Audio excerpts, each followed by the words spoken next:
So like it says on here, I'm something called a session musician. That's something that I've done for 15 years.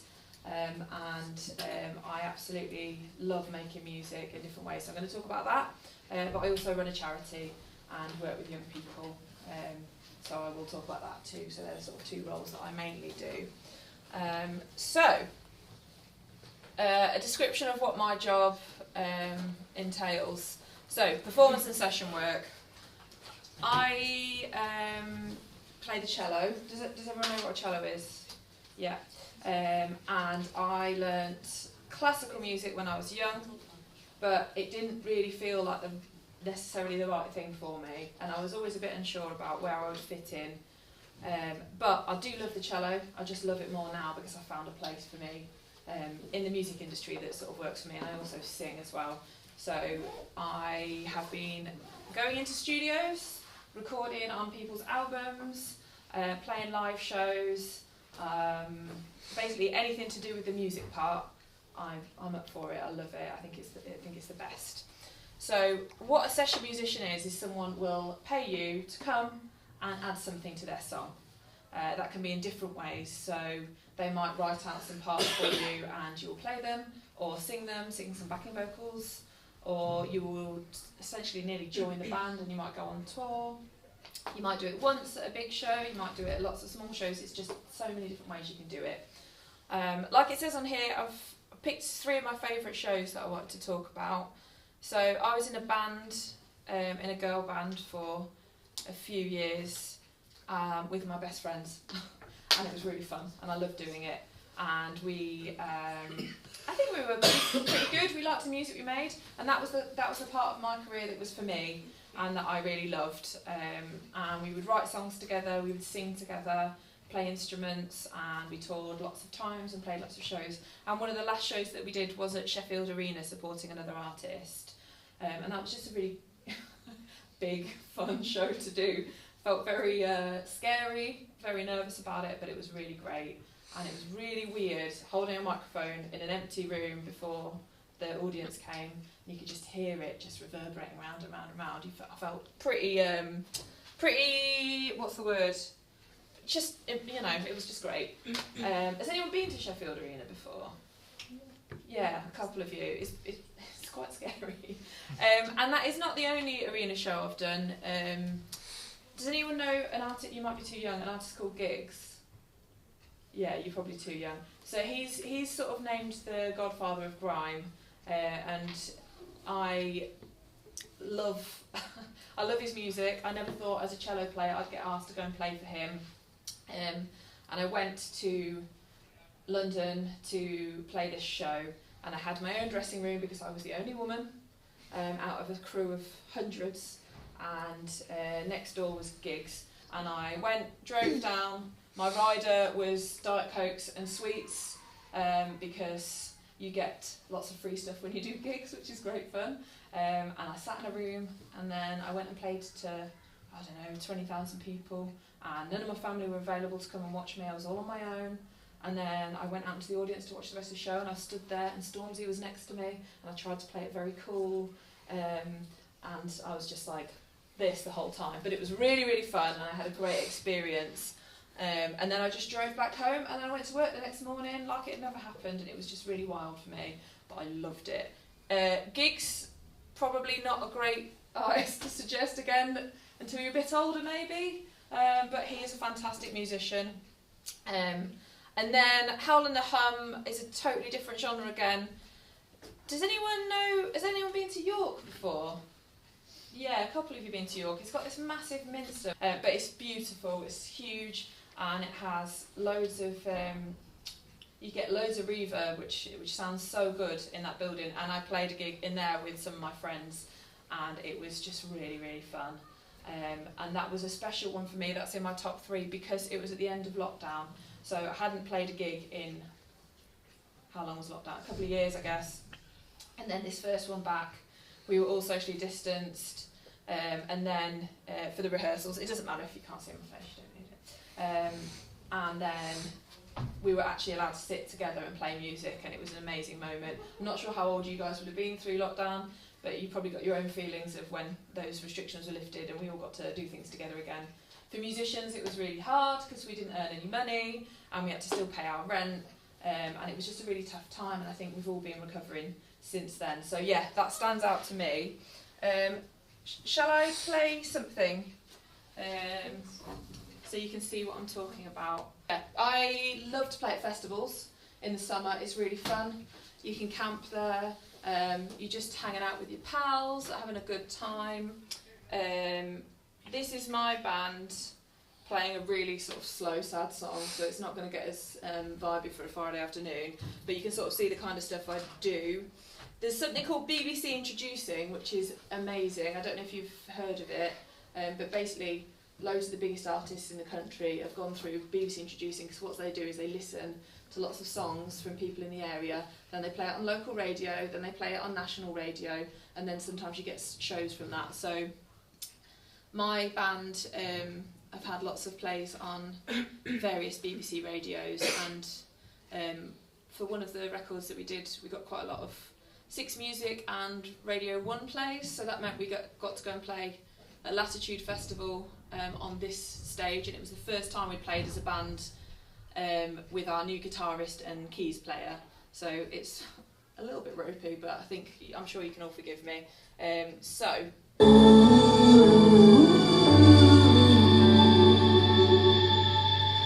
it's only when you're already surrounded, cast by apathy or right at home, that this is where your energy. Sorry, I don't want to. Just tap screen and get rid of that. With no desire to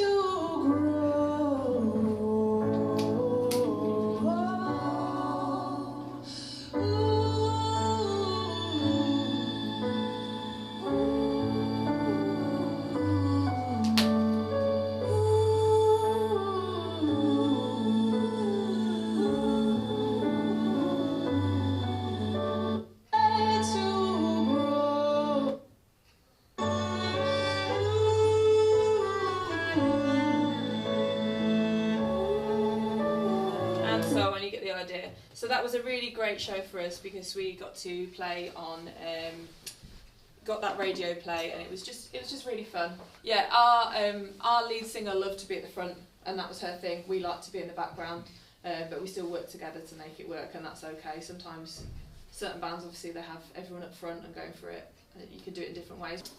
So that is some of the kind of stuff that I used to do, and also not just in bands or for other artists. I do like a lot of adverts because, quite frankly, they're quite easy and fun to do, and they pay okay, and you have to pay the bills. So it can come in different ways. I've got a friend who he likes to write music on his piano, and then I come and bring the strings to it, or I'll sometimes sing as well. So again, this is one from a little while ago that I really enjoyed doing. It was during lockdown, so it's sort of about COVID, but if you just listen to the background and think about how the music's sort of enhancing what's on the screen. It's a really simple music.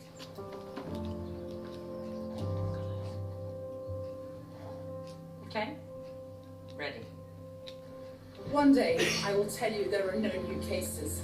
And I'll read that the Nightingale is closing down. We'll take time to reflect and remember those lives lost. And we'll hug our loved ones. Our kids will play with their friends and finally go back to school. We will see our colleagues again. Sport will return, whether you like it or not. Cafes, shops and cinemas will open their doors. So in the background is that music just trying to make people feel something, basically. And then, yeah, I've done adverts for all sorts of really random stuff. Starbucks, McDonald's, lots for the BBC. So the person who, the piano player I was just mentioning there, you would sort of, well, I'll ask you, do you think that they would have had to write music down on paper and know loads of theory to be able to do that? No, you can do it in loads of different ways. Don't get me wrong, theory is amazing. You should learn your theory, but you can do it in different ways as well. You can do it digitally on a computer. You can add stuff on top. So a lot of the time he'll do it on the computer, produce something, and then he might get the instrumentalist to come in and just put something on the top, and then it sounds maybe like a real orchestra. But yeah, he's a really great composer, and he lives in this city, so it's brilliant to have some of those people living here. There's also another brilliant composer who does lots of TV adverts and TV music. So the guy who does the music for Full Monty, which is really quite a big show, he lives in Sheffield, and for example he wanted to use lots of local musicians, so I was there with lots of different musicians singing and making noises and doing all sorts on that. So it's a really Sheffield production, and it's paying people and musicians from Sheffield, and there are loads of opportunities in this city. So that's my performing side. What I do mostly now I really don't want to be on a tour bus anymore because it's really tiring and I'm getting a bit older, is run something called Tracks. It's a music school and we do lots of different things. So in the week we have an alternative provision. We do one-to-one sessions, we've got a youth club, we do workshops, we go to the Sheffield Children's Hospital and do workshops with young people who are in hospital and might want something to do as an activity, so we'll go to the bedside, take some DJ decks and we'll make some music on the wards, which is really fun. And we have a Saturday morning music school. So we're quite busy, and the aim is that we can get people out there making music. So these opportunities are supposed to be for people who might not have gone down the usual music route and really want to know more about the industry. Maybe they haven't had a chance in other ways to do music and they want to sort of be in the community in Sheffield more. We do lots of different things to try and get people involved, and we're just trying to help everyone who's really committed and passionate about music find a way to do different exciting things. So yeah, that's what Tracks does. I've stuck a picture of me and Ed Sheeran on there because I stick it literally everywhere because he's really nice, and yes, I like to talk about this experience. So over the years I've met a few famous people, which has been really fun. It's always really weird and you always feel a bit sort of strange, don't know what to do with yourself. And this one was just an unreal experience for me. He was there to talk to us about what's happening in schools and outside of schools and what the barriers are to young people making music. So I thought this might be a good opportunity for me to ask you guys what you think the barriers might be for you being at this point in your musical careers, and what might be the thing that might not allow you to go to the next level, and how can we change that, and what can we do to try and make that happen. So is there anything you can think of that you're worried about in terms of getting to the next step with your music? Or do you think, no, do you know what, I've got this, it's all going to be okay and I know what I'm doing and I know which steps to take? Shall I talk about what I think some of the barriers might be? Yes. Yeah, I'm going to go back to that in a minute. I'll put a few on here. Money! Okay, it's sort of really annoying that money makes the world go round in many respects, and we have to work out how to do things and not put money at the centre of it all the time. So why do you do music?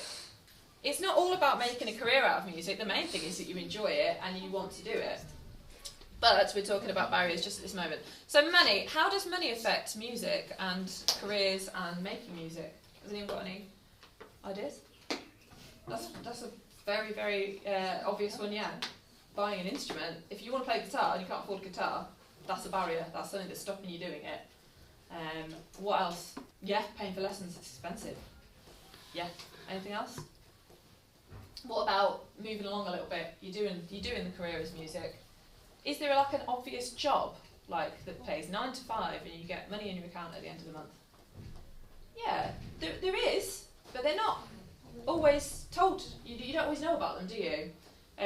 So there are jobs like that, but there are also lots of jobs and ways to do it as a portfolio career, which is sort of what I do. So getting bits from lots of different places and making it into a job. So my business is called Lucy Revis because it's me doing something over there, and then a month later I'll do that.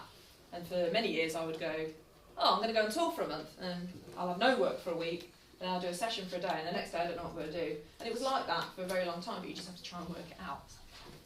So money can be a barrier. Time and energy, you have to put loads in, and sometimes you don't get a huge amount out to begin with, especially when you're in a band. So how do you make your band successful? And what is success? Yeah, working together, trying to meet different people, make connections, that helps. Yeah. What does success look like for someone else? What would be a successful career in music, do you think? Yeah, being the singer and being able to survive on whatever money you get from that and being happy. And yeah, there's loads of different ways to do it. So time and energy, you have to put loads in to get something out. And then sometimes the scales probably tip. I don't know, I'm not Madonna, she'd probably know better than me. Fighting to reach the right audiences and artists, that was a really hard one throughout probably most people's careers in the beginning. So it's trying to reach different people. So there's some of the barriers. Yeah, I didn't just start being a musician. So it says what jobs I had along the way. I've worked in lots of cafes, pubs, I've been a receptionist, and that kind of thing. And then I taught the cello and the violin for many years whilst I was trying to work out what I want to do for when I grew up, which is now, I guess. And I worked in social media for a while as well. So you don't always just get to be a musician, you have to sort of take different steps to get there. So I was lucky in that when I was 8 years old, a man came to my school with a cello, and I thought, oh yeah, I want to do that forever. And it was weirdly as easy as that for me in terms of what I wanted to do, because I'm like that. I see something, I'm like, yeah, that's what I'm doing, and I don't like to quit. So that was decided for me very early on. And then I carried on doing music at school, and then I went to university and I did the classical music thing, like I mentioned, but always throughout that I was always doing these sessions for bands and things like that. So I just kept meeting people. Kept meeting people, trying to think about what I could do to engage with different musicians, and that's sort of how I made those connections. And someone said that earlier, making lots of connections with people is really important. So that was sort of how I got to where I am now. It is this is about women in music as well, that's why we're all women in this room. So yeah, there's barriers that you have being a woman in music, and not everyone will see that. It's not always that clear, but it's definitely there. Has anyone thought about that when they're thinking about a career in music? Has it ever crossed your mind that it might be different for women than it might be for men? There's a couple of gentle nods. Is it something that you think in other industries and careers as well? Is it different for women and men? Yeah. And do you think it might be different in school as well? Hopefully not, but yeah. It's everywhere, that's sort of telling you, isn't it? So we have to think about it everywhere we go. So like I said, I was in a band, and the things we tried to do to support other women was always think about it.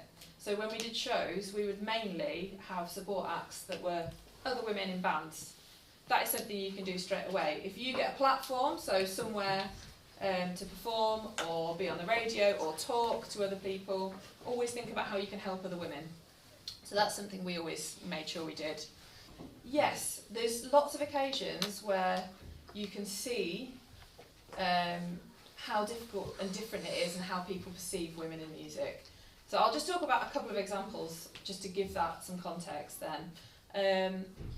I was once at a show with my bandmates, and occasionally we would invite our partners there. So my husband was there. He was there to carry the bags. That's his job when he comes to do a show, comes to see a show with me. So he was carrying the bags.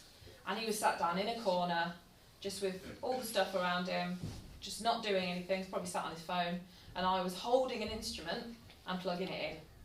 And the guys who were running the show walked in, looked around the room, and went over to my husband in the corner, who was sat with his phone, and asked him how we would like the gig to be set up. He walked past me, who was holding an instrument by the stage, and that stuck with me because I thought, what have you looked at here and decided that it was him that you should be talking to in this situation? And that really annoyed me. So that was something that happened. Most of the rooms I go into, especially if I'm being hired out as a session musician, will be full of men. And you do have to get used to that if that's the job you want. You get surrounded by men. Often I'll be sat with my instrument. It's a man plugging the instrument in. It's a man behind the sound desk. It's just a lot of men are in that industry, and sometimes you can get overlooked and overseen, and it can be quite boisterous, and people don't necessarily think about everyone in the room. And I think when you look at posters for festivals, you'll see how many artists there are, and if you got rid of all of the men on there, it would be a very empty poster many times, and that is something that people do every year. They go through the festival lineups and work out what the percentages are. Now, I think sometimes we think, oh, well, there's huge artists like Sabrina Carpenter, Beyonce, like massive people, so therefore it must be equal. But that doesn't filter down, and actually it's maybe the grassroots and the middle sort of area where lots of us are working in that it is not as equal. Does anyone else sort of notice that, or is that new? Would you be interested to go and look at the posters and think about that a bit more? I think it's something to always think about. There are other things. There are many other things, but there are just a couple of examples that sprung to mind.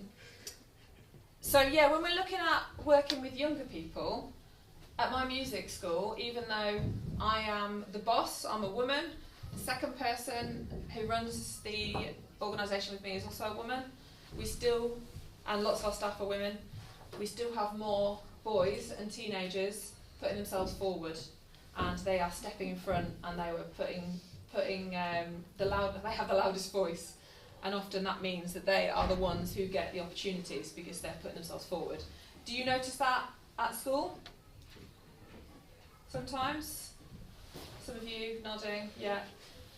I think that's something we all need to be aware of as well, making sure that everybody's voices are heard, and we are trying to do that at the music school. Like I say, lots of our artists are boys and they're getting lots of opportunities, but we're always trying to make sure that the girls are getting those opportunities too. I think it's really, really important. Another thing to think about when you are considering a career in music is maybe you would like to be a mother one day, and how do you tour whilst having a child and a baby? That is something to think about as well. So it's not easy, but you can do it, and there are lots of people out there doing it. It is a possibility if we try and make things happen to make it possible for everybody. So I've been on a tour with a baby before. It was a very weird experience, but it was great. So my friend had a baby a year before, and every night she brought someone along on the tour with her to look after the baby, and she would go on stage, absolutely boss it on stage, come off stage, and then make sure her little one was okay, put them to sleep, and then she would go to sleep as well, and it worked. They loved the bus, they loved being in the car, and they liked music, so it can be done. That's just a silly little example, but there are so many ways that women in the industry are doing that already. So why do I love my job? So I love working at tracks, and I love playing the cello and performing because I get to be creative all the time. And the most important thing that I do at tracks is give people a chance to do something in music that they wouldn't necessarily have done before.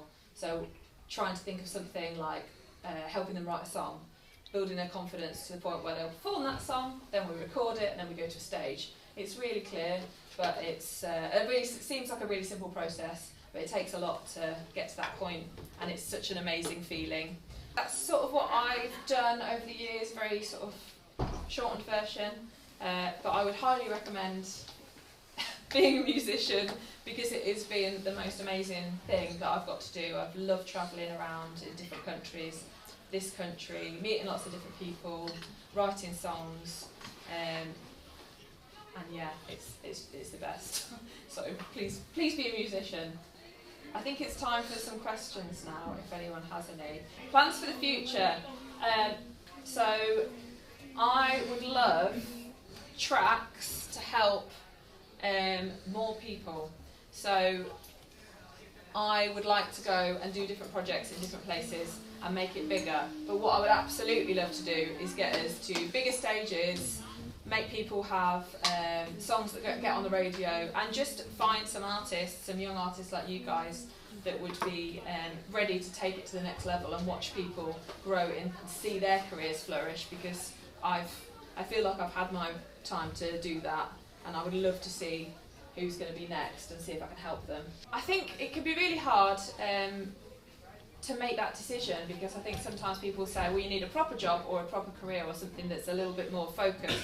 Actually, if you work really hard, you can make a really great career out of it. And it can seem like it's only for certain people, but it is for everybody. So my advice would be just keep working, keep practicing. Every time you do a show, enjoy it, but think about how you can improve. And you have to write enough songs for one of them to catch and fly, because if you write 3 songs and put all of your effort into those 3 and think, they're really good, someone's going to surely notice this, that's not how it works. You have to keep going, you have to keep writing, you have to keep creating at all times, you have to keep practicing, because there is so many good musicians out there, and what makes the difference a lot of the time is hard work. It's not just about talent, it's hard work. And you have to really put yourself out there at all times. Just take any opportunities you're given if you really want to do it. I think when I was little, I was the only person I'm not from Sheffield, as you probably tell from my accent. I've been here 18 years, so I hope I'm allowed to soon say I'm from Sheffield. But I'm from somewhere down south, and in my village it was really rich. Everyone in the village was very wealthy, except the people who lived on right at the end of the village, which is where I lived. And it could be really difficult because everyone else I was making music with was wealthy, and they had lots of things. They had better instruments than me, they had more opportunities to get more lessons than me. So I had to work harder just to sort of make it to where they were at. And I'm glad I did it, and I'm really proud to be where I'm from, because it makes me who I am, and it makes my experiences and the way I tell stories different to someone else. And I think sometimes you can feel really like, oh God, someone else is always going to be doing more than you, but you've just got to keep going and just keep believing in yourself, because it can happen, and it can be really fun along the way. No, never, no. Sometimes in the middle of the night where you're driving on the M1 after a gig and you're really tired and there's no McDonald's open and you just don't know what to do yourself, you think, is this a sensible idea? But I never regret it, because an hour before I was on stage having the time of my life. It's just peaks and troughs of music. There's highs, there's lows, but I personally think it's worth it.